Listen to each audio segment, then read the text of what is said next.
Hello and thanks once again for taking the time to download and listen to a podcast from CelticUnderground.net. I'm Harry Brady and this is podcast number 244. Some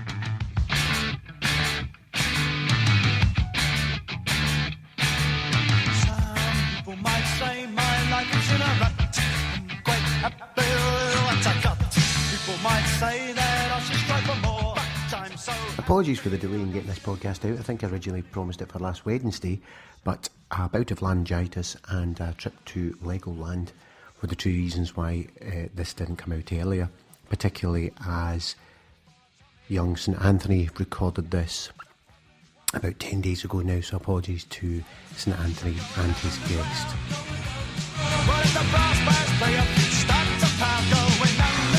Before we go on to this excellent guest, I'd like first of all to talk about the event which is taking place to mark the 100th anniversary of the passing of Brother Walfrid.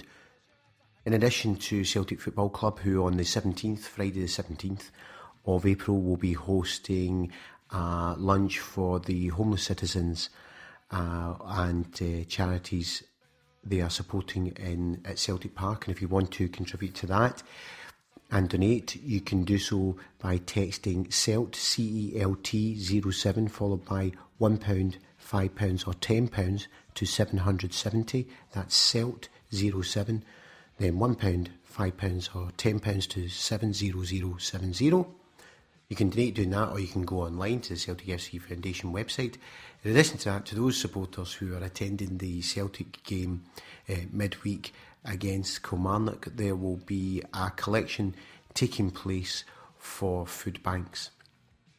I think all the Celtic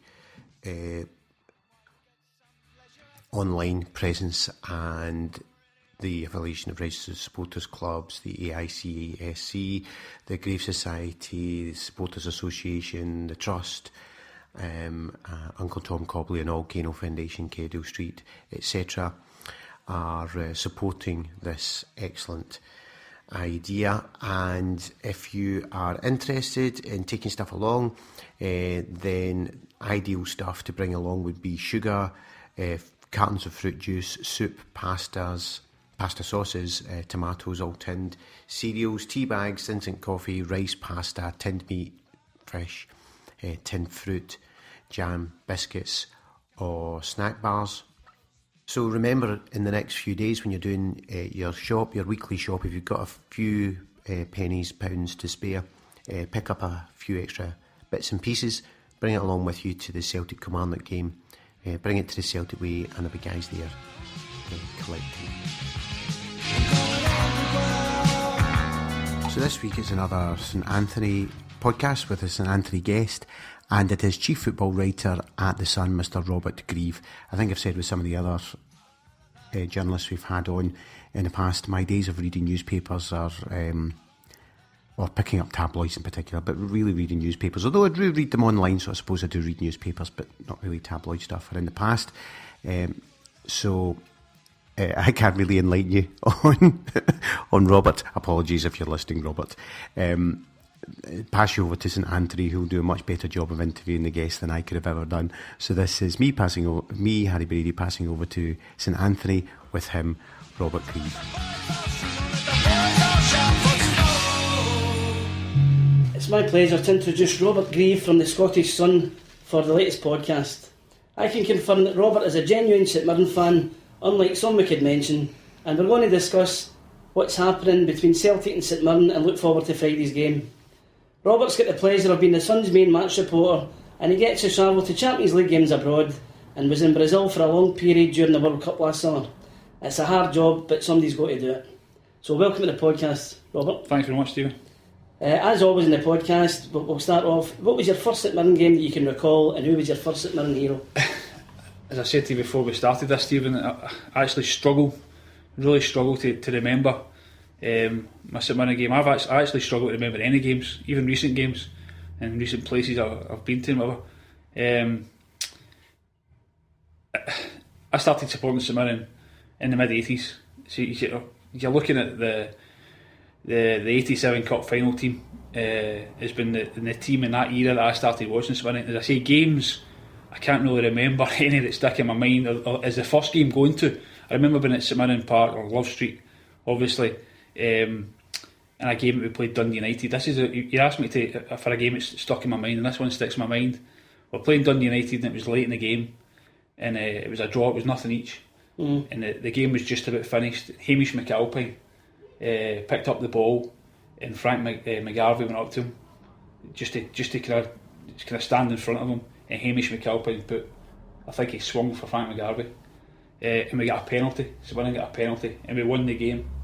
And everyone was leaving the ground. We were just about heading out the door. Usually stood in the North Bank area of Love Street, but for some reason, because we were leaving the ground, we're behind the goals, behind the goals, high up in the terracing, and Frank McGarvey gets banjoed basically by Hamish McAlpine, and St Mirren got a penalty. We won the game.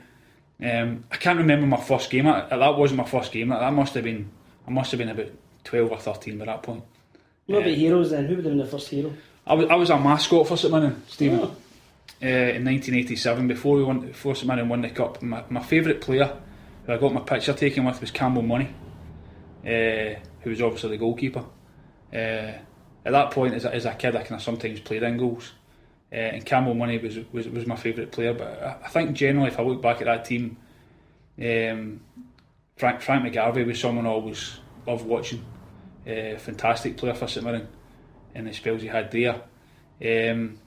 But Campbell Money's actually the player I got my picture taken with. He was the player I chose to be as my favourite player. He was in the Scotland pools at the time. He's a good goalkeeper. I think he was in loads of squads, yeah, but never got a cap. Obviously with Leighton and Gorham being there, it's maybe he was kind of well down the pecking order, but he was such a brave goalkeeper. I remember telling him, and I know Campbell Money now quite well, and I remember telling him a number of years ago now that he was my favourite player as a kid, and I was a mascot one day when I was 11, and he couldn't believe it. He couldn't believe it, you know. But yeah, Campbell Money was a fantastic. You mean he didn't remember you? He didn't remember me, no. I've got the picture evidence right enough I could show him. But yeah, Campbell Money was a great goalkeeper, I thought. So 87 Cup final obviously was a big thing for St Mirren, and you know that's a wonderful event, St Mirren's history. But just to go back a year before that, the Celtic won the league at Love Street. Were you at that game? Did their hearts blow it? I wasn't, no. I get asked about that all the time actually, and I actually don't know why I wasn't at the game, because that was at the time I pretty much went every week. I don't know if it was just because it was Celtic or because it was such a big game. I didn't go to it, but I didn't know. I wasn't at that game. Tell you a funny thing about that day. In the old Love Street, as you said there, obviously St Mirren Park, but everybody refers to it as Love Street. There was the big end at the Caledonia Street end, was a traditional away support where Celtic fans went, right? But the Love Street end, the beauty of it was there was no segregation, and virtually every time that I ever went to Love Street, we always went in there, and you would be standing next to St Mirren fans, and they'd have their kids there, and there was never any bother. And the one thing I always remember is that when Celtic won the league that day, that there was a sort of wee lap on there, if you like, and a lot of the St Mirren fans in the shed, is it the North Bank you referred to? Yeah. And the St Mirren part of the shed, where there was a wee bit of segregation between the two sort of rival sets of fans, stood and applauded Celtic because they won the league that day, which I always thought it was a great gesture for them, because obviously they might easily just say, "Oh, here we're off," but a lot of them actually stayed and clapped Celtic for winning the league that day. Well, I mean, people talk about that St Mirren team collapsing that day, and I don't know, I wasn't there, and if I was, I would have been very young anyway. But I think Celtic were just so devastating, weren't they? Well, that famous goal, the one that starts with Danny at the back, and it goes to Paul McStay to Roy Aitken, and next time McClare runs down the wing, the ball's in the net, and I think within maybe 10 seconds, 5 touches of the ball, and it was in. There you go. But I've met a few Hearts fans in my time that I've worked beside, and they hate St Mirren with a vengeance, and it all goes back to that day. And my point to them is, St Mirren had nothing to play for. That doesn't mean to say they lay down to Celtic, because if you finish mid-table and you've not got any great anything to play for, then it must be difficult. But the whole thing about that day is all Hearts had today was keep a clean sheet, and nothing each draw would have given them the title. So it was fate was in their hands. I think if memory serves me right, I've been written about this in various anniversaries over it. I think that Hearts had a Stonewall penalty turned down early in the game there. Craig Levein, I think, was ill, or he missed it. He missed the game. There's various things that went against him, but you're right. It was in their hands and they blew it on, didn't they? But you're right. I remember watching St Mirren games and Hearts games, and they're always ferocious matches between the teams, and it stemmed from that. I think after that, in the early 90s, a wee bit of needle there, wasn't real it? needle, yeah. It was always a game as a fan you would look forward to because it was always really competitive. And you're right, it stemmed from the bad blood, which probably still exists today. I mean, I think Tony Fitzpatrick a year or so ago spoke about it. It must have been one of the anniversaries of it, and he was criticised by one of the Hearts players at the time, and how St Mirren had laid down. So yeah, it's clearly it's stuck in their minds. But I really genuinely don't think it would have made any difference who Celtic were playing that day. What not many people would appreciate either is early on in the season, before Hearts went on that big long winning run, the last team to beat them in the league was St Mirren, and it was 6-2 at Love Street. Is that right? So that 4-goal margin probably cost them the league rather than anything else. Yeah. And I'm sure McGarvey scored. He either get 3 or 4 that day, because nobody could believe that Hearts could get a result like that and then go. I think they went something like 28 matches unbeaten. I mean, it was a wonderful record, and you know to avoid defeat in that length of time. Were you at that game? At Love Street? Oh, aye. Yeah. That was. I wasn't on the park. It spoiled it that day because I wanted the team to do a real lap on it, right? And you can understand why people ran in the park, and certainly wasn't hooliganism. It was just pure joy. But it spoiled it a wee bit because we were further back in the terrace, and as I said, I was in the Love Street end that day. And I've just said, as I said there, it was like a lot of guys stayed and applauded Celtic, which always sticks in my mind as being a great gesture at the time. There's a great story. I don't know if it's true that Campbell Money was meant to play, I think, that game before the game became ill or got injured, and that Jim Stewart, who was basically on his second pie sitting in the stand at 2:45, got told he was playing. And I don't know if that's just myth.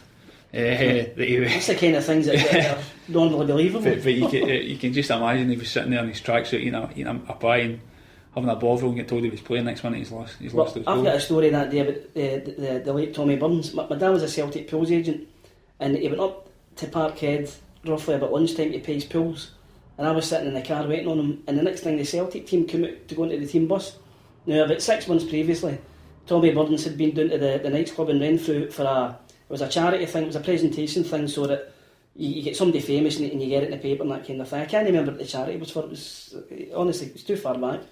But anyway, because Tommy had came and given up his time, the guys down there gave him crystal glasses in out of mackerel. And as luck would have it, one of them dropped it, right, and the glasses broke, so they had to take it back. Anyway, that was quite funny on the night that these glasses broke. So Tommy Burns was presented with his glasses, and my dad got to meet him. Tommy Burns was a total gentleman. So we're standing outside Celtic Park as the team are coming on the bus, and there's a few odd group of fans there just to say good luck boys and that kind of thing. And Tommy Burns came out and my dad says, "How's the crystal glasses, Tommy, the ones that we broke, right?" and I'm not saying Tommy knew my dad for Adam, but he looked across and he went, "They're fine, mate, I'll be drinking champagne at the tonight."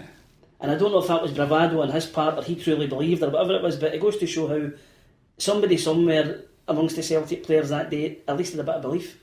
And certainly they went for it for broke because we're 4-0 up at half time that day. Yeah. So moving on a wee bit, the great St Mirren team of the period started with Alex Ferguson.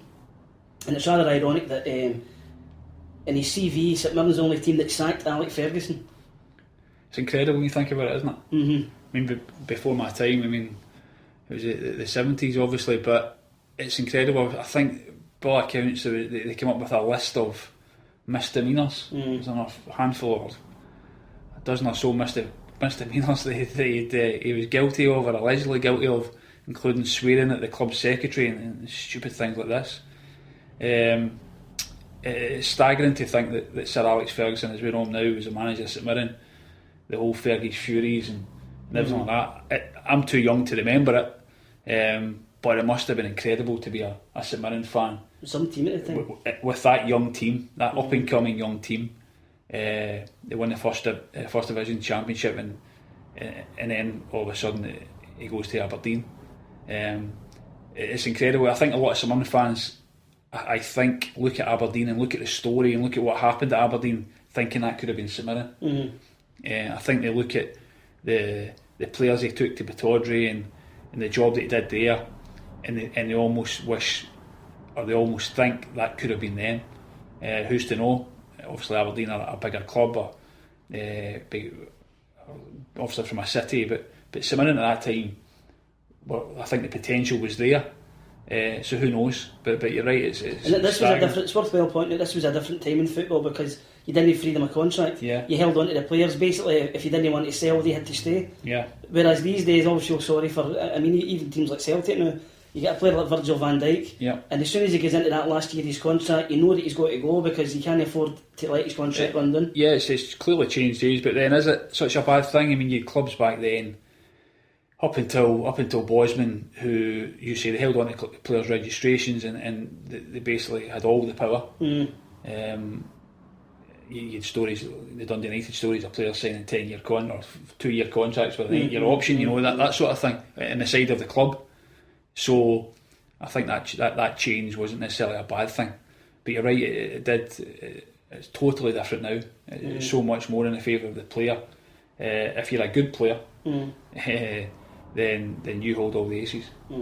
The guy who was maybe the brightest light in that St Mirren team was Tony Fitzpatrick. He was a captain, and Graham Spears did a wonderful story this week in the Glasgow Herald. Anybody who's on Twitter, it was all over Twitter, and I think some people wonder why Fitzpatrick was one of the guys that didn't quite reach his potential that he could have been, but I don't think we appreciate the pain that man. Real tragedy, wasn't it? For anybody who doesn't know, he had a wee boy, Tony Jr., and for 2 years the wee fellow had a bad illness and was basically dying in front of them, and they were constantly having to go to the sick kids hospital.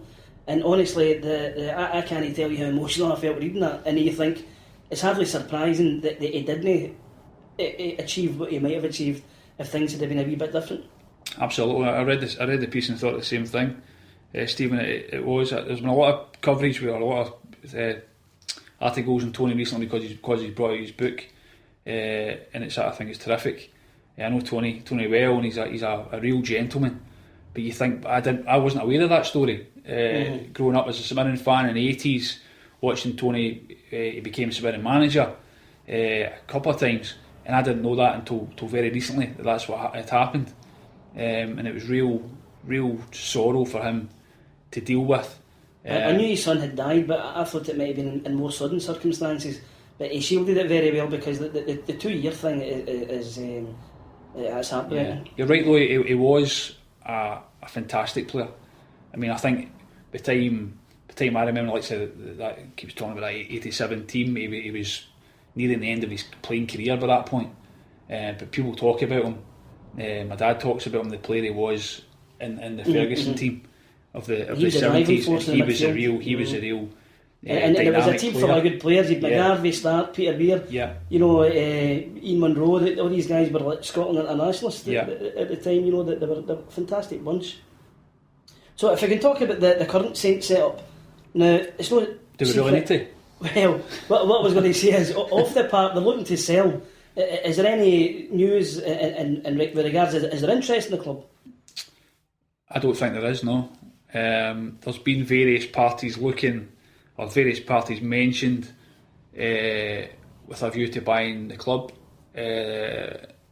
Late last year, I had a story about the Argentinian consortium who wanted to buy Motherwell. It turned their attention to St Mirren, and that went far enough for Stuart Gilmour on the board to think there was something in it, but it didn't get anywhere near close enough to being completed. There's always been interest. I think St Mirren have been up for sale probably going on 5 years now, and there's been loads of interest, but Stuart Gilmour will tell you that it's never got to the stage where lawyers become involved, and I think until that is the case, he's always very sceptical.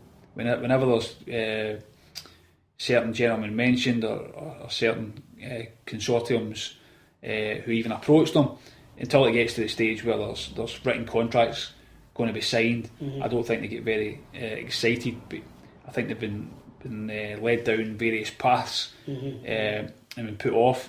I think if you were wanting to buy a club, if you were wanting to buy a football club and I can understand why there aren't very many people who do want to do that. But for me, St Mirren's the ideal club to buy. There's no debt. They've got their own stadium. They've got a training ground, and they've got a youth system which seems to work. With a bit of investment, I think St Mirren could be, or could certainly improve and be a better club, a better team than they are now. But in this current climate, how many people want to buy football clubs? That's hard. It must be hard, sort of trying to separate the chancellors for the guys that are genuinely interested. Yeah, I think that has been the problem. I think Stuart Gilmour has become very astute and very accomplished at sorting out the chancellors from the serious guys, but unfortunately there hasn't been very many serious guys who have approached the club. And I think that the situation is that the board of directors, who have done an incredible job there, you have to say, I've had my fallouts with Stuart Gilmour down the years, my differences with him, but I don't think you can criticise the job that he's done or any of the board of directors there. The club was doomed at a point when his consortium got control. An Englishman, Reg Brealey, was almost that Sheffield United guy. Yeah, there was a BBC documentary I remember at the time when he was trying to take over. Funnily enough, that's when Tony Fitzpatrick was the manager in his second spell, and it looked like he was Brealey was going to get his hands in the club, and thankfully it didn't happen, or I'm not so sure St Mirren would still be around. But yeah, Stuart Gilmour, he makes no bones about it. Him and the directors there, they're desperate to sell up, but that's so much easier said than done. One thing you have to say as well, Stephen, is there maybe has been times where they could certainly make it easier on themselves to sell the club, but they've been very determined that whoever they do sell the club to, that they have to have the best interests of St Mirren at heart. No, we've seen elsewhere about people coming in, certain things that can happen. We certainly have, and I think it's to his great credit, that not just him, the other board of directors there, the board members there, that they have had that attitude, because it might have been easy just to basically dust their hands down and move on, maybe even cut their losses, but every year they're putting their own cash into the club, they're backing it financially, and that must, in this day and age, that must be applauded. And on the park, I think it's fair enough to say that some of the problems have been self-inflicted. I mean, the sacking Danny Lennon, or whether he's sacked or let go, whatever, didn't he seem to be the best bit of business, does it, for hindsight? Very, very surprising the way it worked out. Danny Lennon, whatever you think of him, won St Mirren a major trophy in 2013 with the League Cup, and then within the space of how many months he's out the door. It was really, really surprising. Ask any St Mirren fan, any journalist, ask anyone that Tommy Craig was to get that job was really unexpected. I think Danny Lennon would probably tell you he's still quite hurt about the way it was handled. I think what happened was inevitable. I don't think, in terms of it not working, I don't mean that as any disrespect to Tommy Craig, who I've got a lot of respect for. In terms of a coach, he's been around for such a long time that you can't have anything else other than respect for the man. He was always a coach. But he wasn't cut out, exactly, Stephen. He wasn't cut out to be a manager in my eyes. I don't think he'll be a manager anywhere else again. So for me, it was no surprise when it didn't work, and they've now gone down the road with Gary Teal, and unfortunately, unless things change very dramatically very soon. Is it too late to get somebody in permanently to maybe get a wee lift? Yeah, I think they've gone beyond that stage now. I think they've given Gary Teal the reins until the end of the season, and I'd be very, very surprised if they change it now. If you were the chairman, would you gamble with Jimmy Calderwood or somebody that's been there maybe? And not now, Stephen. To be honest with you, I think that they've made their bed. Listen, I've got to be honest with you. I've got a lot of time for Gary Teal. Well, it's not a criticism of him. Yeah, exactly. That's what I was going to say. It isn't a criticism of him. I think his inexperience hasn't helped. I would have liked to have seen them maybe appoint somebody, if they're going to bring in somebody like Gary Teal, to give him a bit of a hand, give him a bit of experience there to lean on, and they've not had that. But in all honesty, for me the decision to sell Kenny McLean in January to Aberdeen for just £225,000, I think it was, that has been the decision which, if St Mirren are relegated, is the one that they'll come back to. Well, he played against Celtic a few weeks ago for Aberdeen. I know Aberdeen get beat 4-0 in the end, but he looked good. Yeah, he's got a real future in the game, if you ask me. And he was their best asset, wasn't he? Oh, he was leading. He was almost single-handedly winning St Mirren games at that spell, and he was really dragging the team by the scruff of the neck almost. I don't know how much he was desperate to go, but I did sense at that time when he did let him go that it wasn't going to bode well. I think in the same week Dundee United get a couple of £1 million for Stuart Armstrong, Gary Mackay-Steven, and St Mirren lost a player with, for me, arguably as much potential for a fraction of that amount, which didn't strike me as clever business. No. And it's almost like resignation as well. It's like, but we're getting relegated, so but let's get what we can now. Maybe. Fair. Maybe, but then I genuinely don't know how much the player was, how much he drove the situation. He maybe didn't at all, but it just seemed a paltry amount for a player with real potential. Aberdeen will sell Kenny McLean in the years to come and make on their investment without a shadow of a doubt. So in terms of what's your hopes for St Mirren then? Do you think they can maybe my hope is they beat Celtic playoffs tomorrow night 2-3-0. Well, That'll be quite good. At the end of the season, are you optimistic? No, in all honesty, I'm not. Can you see any light at the end of the tunnel? Or? The light at the end of the tunnel is that they go into the last the split. After the split, they've got 5 games against teams around them, and whatever you think of the split setup, it's got a lot of critics. I think it's fantastic for teams like St Mirren at the bottom end of the table. They go into that 5-game spell knowing that they're playing teams around them. Now you can argue that it's going to be harder, and they might be better playing a team that's mid-table with nothing to play for, but these games are going to be absolutely huge. I think this weekend could actually be a big weekend. I think if Ross County and Motherwell play, and if St Mirren lose against Celtic, for talking sake, I think they could be, correct me if I'm wrong, I think they could go 10 points behind Ross County. Oof. Which at this stage of the season, it's hard to see a way out of that. It would be hard to see them catching them. Maybe 7 points I think it would be behind Motherwell. It's going to go probably to the wire, but I think right now St Mirren are looking at 11th place at absolute best. So that brings us on to the St Mirren Celtic game tomorrow night at New St Mirren Park. Again, what's your hopes for that? Well, as I say to you, my hope is that St Mirren win 3-0. But well, they beat us 4-0 about 4-5 years back. I wasn't at that game. I wasn't at that game either, I have to say. That was a couple of days after the League Cup final, when we lost to Rangers. I think it may be a long night for St Mirren tomorrow night, going by recent form. I'd be astonished if St Mirren can get anything for this game, just in the way that they're playing. But listen, who knows? I think Celtic are unbeatable by any stretch of the imagination. But I think if they turn up, I think it could be a long night for St Mirren. The funny thing about it being a Friday game is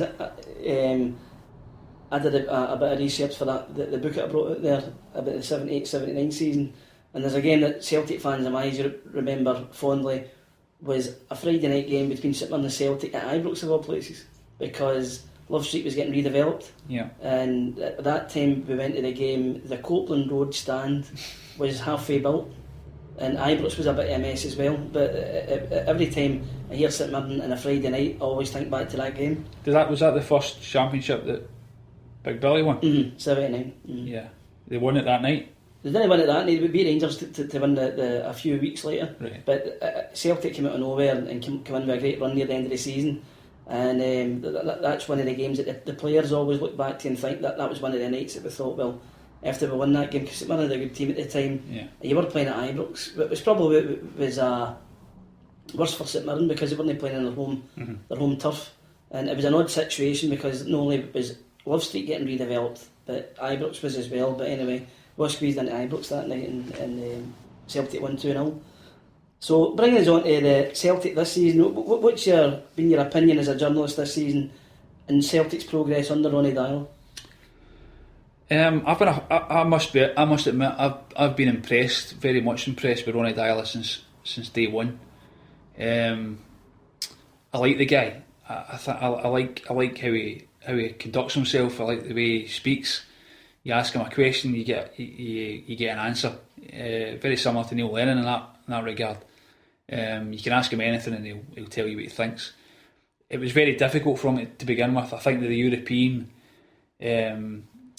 exit, both of them, was really, really hard on him. It came too soon for him, and I think at that stage there was real alarm bells.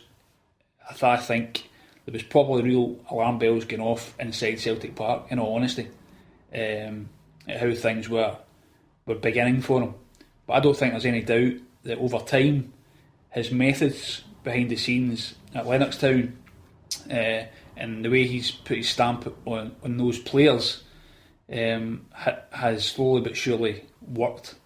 I think Celtic are night and day from the team they were at the start of the season. I don't know if you agree or disagree with that, but you can see his methods getting through to the way they play. They're a fitter team. They hunt teams down now, which initially they couldn't do because I think the players didn't quite buy into what they were asked of, or they were having asked of them. But yeah, I think there's been real improvement.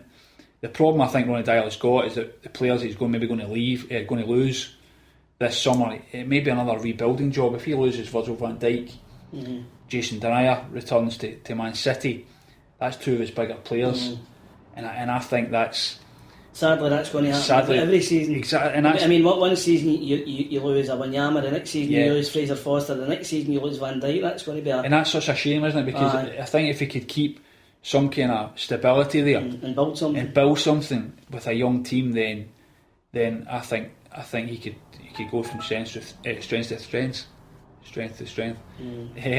Something's definitely happened since the new year, because even the likes of myself up until the players have bought into it, Stephen. That's what's happened. Sorry, I think the players have really bought into it. He's also found a niche for certain players in the team. I mean, no disrespect to Charlie Mulgrew, he's not a midfield player, but since Beaton's got a run in the team, everything looks better because he is an actual midfielder. Yeah, I think he's been a real find this season.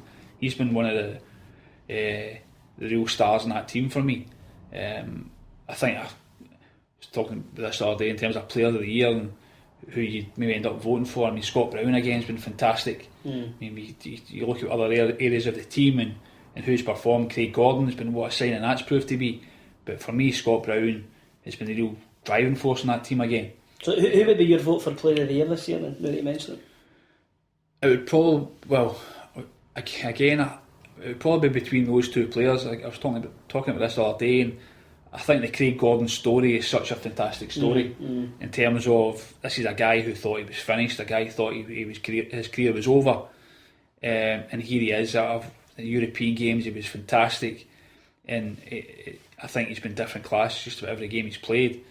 But then Scott Brown, I think, has been the real driving force, as I say, in that team. For me, it's a toss up between those two. I've got. What about Johansson? I can understand, Stephen, why he gets so many plaudits because of his goals and the way he plays. But I don't know. There's something about Stefan Johansson which I don't buy into. I'm not saying I don't like him as a player. He's clearly a talented player, but if you're asking me, Scott Brown or Stefan Johansson, there's no contest. Absolutely no contest.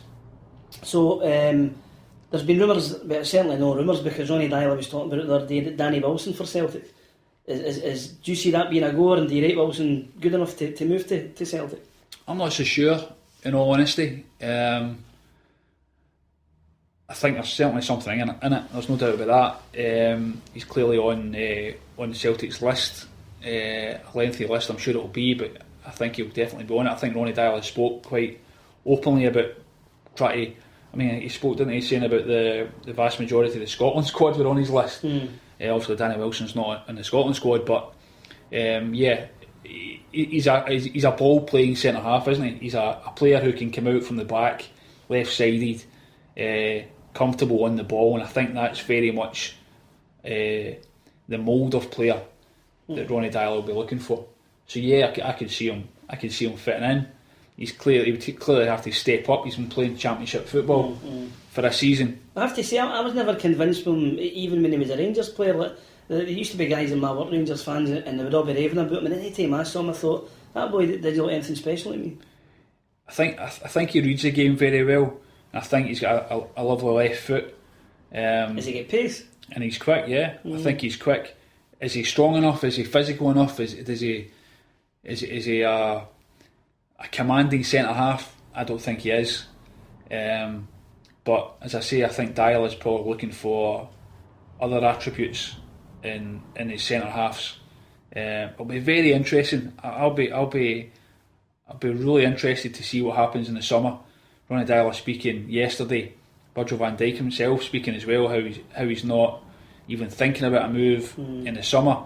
I'll be astonished, absolutely astonished, if Virgil van Dijk's a Celtic player for the start of next season. I think Virgil's been a wee bit, how can I put it? He's been diplomatic, but very diplomatic. But Ronnie Dyer also has said he's not going to be sold. How many years has Virgil got left in his contract? Is it 2 or 1? I think it's 2. Because if it's 2, then you might get another year out of him. But if it's only 1, he's got to go in the summer.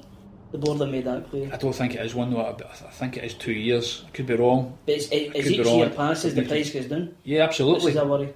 If it was a year, then he's eyes off. He's away. But I just think he will go. I think it's almost certain. And I was really surprised with Ronnie Dyer with his quotes when he said he won't be sold. That he's almost had a guarantee from Peter Lawwell that he won't be sold. I think when Peter read those quotes this morning, I think he might have been straight on the phone to his manager. The other thing that happened during the week there was Liam Henderson went to Rosenborg. Yeah. Did that surprise you as well? It didn't. I'm a big fan of Liam Henderson. I have to say, I was pre-season with Celtic 18 months ago in Germany. I remember you talking about that. Do you remember? He made his debut, He played, I can't remember who he played against him. It was almost like a public park. It was like a junior ground in Germany. I think we got a couple of humpings out of but we did, that's not the fact that he played well. You did, yeah. But he did. He was. I don't know. It was just something. It was the same with Van Dijk. He made his debut, and as soon as you saw him, you thought, "This boy's a player. This guy's a player." And it was something very similar about Henderson for me. He's just very, very comfortable in the ball. Doesn't seem to panic. And I was really, really impressed with him. I thought he'd have made a bigger impact. I think Neil Lennon brought him in towards the tail end of that season, didn't he? But Ronnie Dyer surprises me because at the beginning of the season he made a big play for Callum McGregor. Yeah. And he did well initially, and then he drifted out a wee bit. But I actually felt that Liam Henderson would have been more Dyer's kind of player because he does have that energy, he does have that engine, and 1 minute he's defending in his penalty box, the next minute he's up firing shots out goal. The thing about McGregor was he was a wide player he needed, wasn't it? He very much needs width in his team, and young McGregor gave him that with obviously James Forrest been injured. I think since Forrest has come back, then there's obviously the real hope that he's going to get back to somewhere near his best. Whether he does or not remains to be seen. But you're right, Callum McGregor burst onto the scene and he got into Scotland squads and he looked like the next big thing. But it was maybe too much too soon. He'll come back. Absolutely. A lot of young boys have a wee sort of dip, and then you know that they come back because they're all the better for experience. Yeah. So if we move on a wee bit to the journalist side of the job that you do, you see a lot of football, especially in Scotland. So what's your opinion of the current standard of the SPL overall? Has it been a good season? Have you enjoyed what you've watched? Yeah, pretty much. I think you've got to give Aberdeen, Dundee United a lot of credit for the runs that they've gone on. I can't remember how many games exactly Aberdeen put together, but it was as good as any run that they've had in a number of years. Well, the whole thing about Aberdeen is if it wasn't for the head-to-heads, they would be right up there. So they would. Yeah. Excuse me a sec.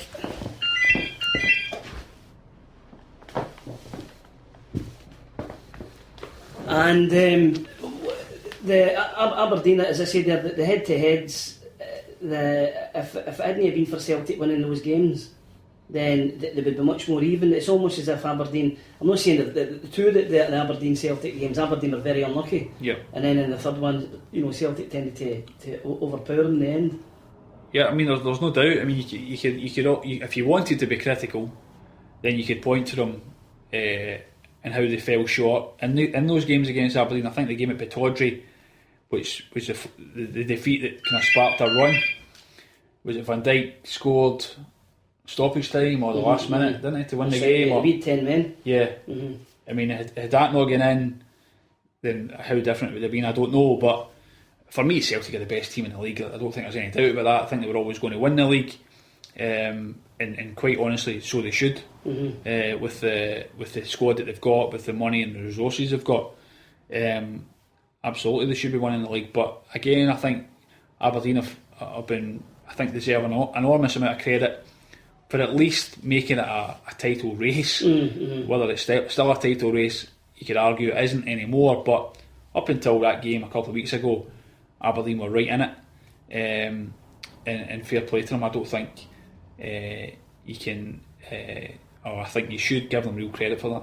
Now, the thing about Aberdeen is losing to Celtic at Parkhead wasn't a disaster, but the draw against Dundee, the draw against St Johnstone, and I think the other draw against Dundee, they're games you really need to be winning. Yeah, but you're always going to get that, Steve. You're always teams getting consistency, winning consistently throughout a season is always that's how teams win championships. And that's a mentality thing for me. You've got players in that Celtic dressing room right now who know what that's like, who are under pressure every single game to win. Otherwise they're in for flack. And Aberdeen players, Dundee United players don't have that. Don't have that level of expectation on them from their fans, even from their manager, from each other. They don't have that level of expectation on them. And I think ultimately that may be what it boils down to. When you get to the last 10 games of the season, it's a mentality thing. If you're right in the thick of it, you've proven you can win however many games, a dozen games or more in succession, or you can an unbeaten run for so long, then so you know you can beat all the teams. You know Aberdeen know they're better than every other team in the division, bar Celtic. Yet they get to Celtic and they lose. If they win every other game, they would probably still be right up there. So there's probably a mentality thing about it. But again, I'm not going to criticise Aberdeen, Derek McInnes or any of the players there, because I think they deserve an enormous amount of credit for the season that they've had. Definitely. Now, you're a newspaper man, and at the moment newspapers they've all got dropped in circulations, and they're more into website based news. So since you've become a reporter, do you see a difference in how things have went for the printed news to the electronic? Absolutely, yeah. There's been a huge difference. It's almost like if I can say, it's immediate news. It used to be maybe you need to wait the next morning to get your news, but these days that's it. With Twitter and the websites and all these other things, it's a constant moving news schedule. In a way, it's a good thing. In a way, 10 years ago, if I got a story at 10 o'clock in the morning, I wrote the story and you prayed that nobody would get it. Nobody else would get it, and it was in the paper the next morning. Whereas now, if I get a story at 10 o'clock in the morning, you can think, is this going to hold? Is there a chance this is going to come out elsewhere? Who do I think knows this? Other papers? You wait up, and if you think there's a chance it comes out, you get it on the website within 10 minutes. So that's a good thing. But there's absolutely no doubt that because of that, the job's without doubt changed. You say with Twitter, social media, everything else that comes with it. But it's like every other industry, Stephen. Every other industry is adapting. So you just have to. It's a good thing. It's got its good points and it's got its bad points. So you got on it. I know you're on Twitter. You're not particularly prolific, but No. you get guys like Graham Spears and Keith Jackson, and I find it fascinating each night just seeing what they're saying. Yeah. But she couldn't have done that, before. I mean, obviously they've got their columns in the newspapers and they get their opinions out there. But even just to go onto Twitter and see how they're interacting with different people is quite fascinating at times. Yeah, you mean there's guys, not mentioning names, but there'll be, and I don't mean Keith or Graham, but there's some guys who court controversy in print just as they court controversy on Twitter or online. So it's almost like devil's advocate. They're just saying something. Yeah, they say things to noise people up. There's guys do that. As I say, guys do that. I've done that in columns, in newspapers, since the day dot, hoping that it builds up debate and becomes a talking point, and people buy a newspaper. People now do that on Twitter, and as you say, that's not really my bag. I'm on Twitter, and I sometimes tweet about nonsense things, and other times I'll tweet about stories or try and attract people to certain topics or stories about. But yeah, you're right. If you want to do that, if you want to tweet 24/7, you could do it, and you do it 24/7 and get a reaction if you want. But I can't actually think of many things worse than sitting on a Friday night at 11 o'clock tweeting folk about all sorts. Yeah, I can imagine. But Roger Bailey was recently on the site and he commented that he sympathises with the current journalists because you've got so much space to film. Yeah. I mean, back in the day, you had one guy wrote the match report, and then the next day a guy maybe wrote a sort of like a follow-up article to who was injured or who scored the goals or whatever. But these days, I mean, like papers like the Record and the Sun is like 16-page pullets at the weekend, and is it possible that there's overkill? I'm not so sure if there's overkill. I think there's certainly a need for information. I think there's a thirst for information. You're just talking about Twitter there and how everyone's just looking for little nitbits of information. So if you go to a game and I think everyone wants to know about everything that's happened, and so I don't know so much if there's overkill. You're right though. I was talking to someone about this recently, an Airdrie fan who was talking about when Airdrie got into Europe when they in the 90s they got to the Scottish Cup final. It was against Celtic, wasn't it? No. I think the reason that they get into Europe was they lost to Rangers, but in those days the losing cup. Sorry, it was Rangers, wasn't it? It was Rangers. So they got into Europe. I think Slavia Prague, was it? Yeah, I think that's right. They got into Europe, and on the same night Celtic were playing.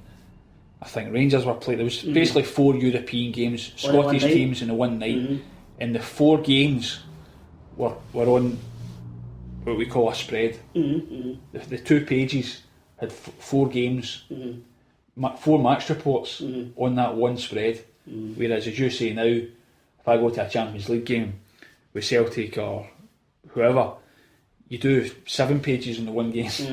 Whereas those 2 pages had 4 match reports, and as you say, each match report was maybe a dozen paragraphs, big photograph, a big headline, and that was it. And the story was Airdrie last night lost 2-0 to Slavia Prague, or whatever the scoreline was. Celtic last night lost 1-0 to whoever. Rangers last night. It was very, very kind of simple and straightforward. Just factual, really. Yeah, just the facts. Because in those days, in all fairness, guys woke up at 7 in the morning. They went to the news agents on their way to work, and they wanted to. If you weren't at the game, that's how they found out the score. Whereas in this day and age, you know the score. You know what happened as it happens. If you're not watching it on TV, you're on Twitter. If you're not on Twitter, it's on the radio. If it's not on the radio, you're on your internet. So everyone knows everything as it happens. So I think there's no doubt that the match report writing has changed, and you're absolutely right. There's so much more coverage to go with every game. The press are criticised sometimes for not talking up the game into Scotland, and for being a wee bit negative. Would you say that's a fair comment, or is that unfair? I think that's completely unfair. Absolutely 100% unfair. If you look at the coverage that Scottish football, for instance, gets on a Monday morning, you buy any national newspaper. You buy the Sun newspaper on a Monday morning. There'll be a 16-page pullout on Scottish football, from the SPFL Premiership to the Championship, League 1, League 2, the juniors, women's football, you name it. The Lowland League, the Highland League, everything. And it's all, for me, positive coverage of Scottish football. Free advertising for every club. Is it fair to say then maybe like the other forms of media then, maybe in the radio, are a wee bit more cynical? But what's cynical? What would you classify as cynical? Everyone's got an opinion. If you're on a radio station right now and you're asked about Celtic, or you're asked about Virgil van Dijk potentially leaving, or Celtic selling players again, or whatever, and you happen to have an opinion about that, does that make it, and you think you're not happy about it or whatever? Everyone's got their own opinion, and it's like anything else as well. If you turned on Radio Clyde right now and listened to their phone in, it would probably be people having a go at people, or people criticising someone. Very rarely do people phone up a radio station, if ever, to say he's doing a great job, or I like that player, or well done to someone. It's a silent majority, isn't it? But I think Scottish football gets fantastic coverage. The newspapers every day, stories about Scottish football, and positive stories. All right, you're going to get negative stories. You're going to get things people don't agree with. But I would definitely 100% disagree with anyone who just points to the negativity. I don't. You'd have to explain to me what negativity. No, it's just sometimes like there's maybe, especially on the radio, it's like, we don't have Douglases anymore, and we don't have Souness's anymore, and that kind of thing. But it's understand to a point, because they were exceptional players at their time. But I think that there is personality players within the game now that you maybe don't. I think you can almost look at the opposites. You're talking earlier on about Callum McGregor. The Callum McGregor was built up when he makes his debut for Celtic. He gets into the team. He does really well. I think, and if you look back at the coverage at that time, everyone's talking the kid up. Now, is Callum McGregor the next superstar? Is he going to be the next £10 million player to leave Celtic? Maybe not. But there was a real push towards this kid's great, and I think that's good. But so there wasn't this kid isn't the next Kenny Dalglish, let's not talk him up, or this kid isn't the next big thing. I think there still is a positive reaction to people want to read good news stories. People talk about the press and how you write negative headlines. People want to read good things. I don't go to a game hoping that whatever team's a Celtic game in Europe or a Scotland game, if I'm covering, hoping they lose. That's a complete myth. You sit there hoping for the Scottish team to win, because people want to read good news stories, and that's the truth. Well, we've took up enough of your time, and I just want to thank you for coming along and sharing your views and opinions, and it's been interesting. So all the best for the future with anything that you do. Thanks very much, Steve. Okay, thanks, Pleasure. Robert. Thank you.